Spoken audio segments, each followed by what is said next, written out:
Hello, everyone, and welcome to another virtual studio session from the Taft Museum of Art and Urban Sketchers, Cincinnati.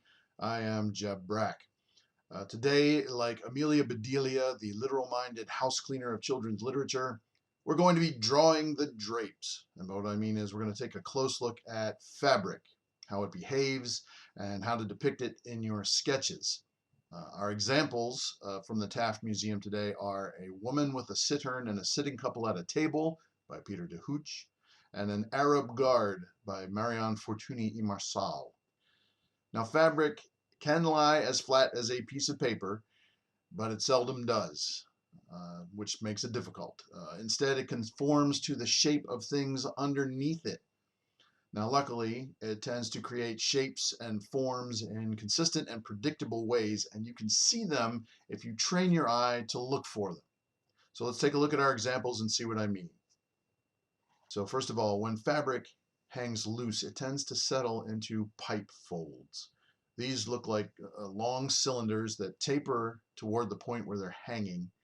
And sketchers will see these most often in curtains if they're sketching indoors, or in flags, for example, if you're sketching outdoors.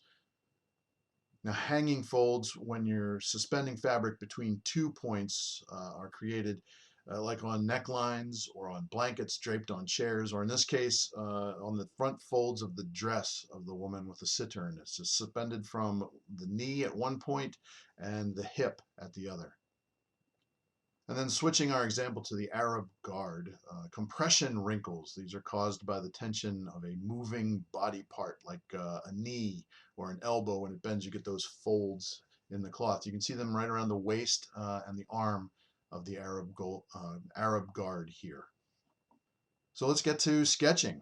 Here's a sketch I'm beginning of the woman with the cittern.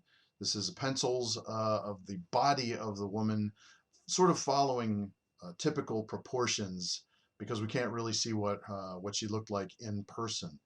And we also can't see her body because of the cloth that's on it, but every point in her body defines kind of how the folds of her clothing are going to hang.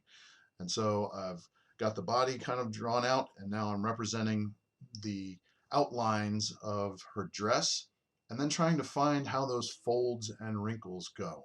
And so I'm using a 2H pencil just to keep it kind of light. Then we start to add some color to it. We start with a very light base color. Notice that the fabric is lightest in color at the points that are closest to the light source, and how it gets darker as you go around the cylinder of the fold away from the light source. The shadows here are what define the topography of the fabric and give it substance, make it feel like it's coming off of the page. So you can start with the lighter tones here and then build up the darker colors as you work on the sketch. Let me show you another example. Let's take a look at the Arab guard here. I'm switching media for this sketch. I'm going to be using Palomino Blackwing pencils, which I find are really excellent pencils. Kind of expensive, but give a good result. Now what I'm going to do is I've already kind of sketched out the outline of our guard, and now I'm going to define him more with the background by darkening in the background to start with. There's a lot of darks in this painting, and the lights and the darks are what are going to make it really stand out.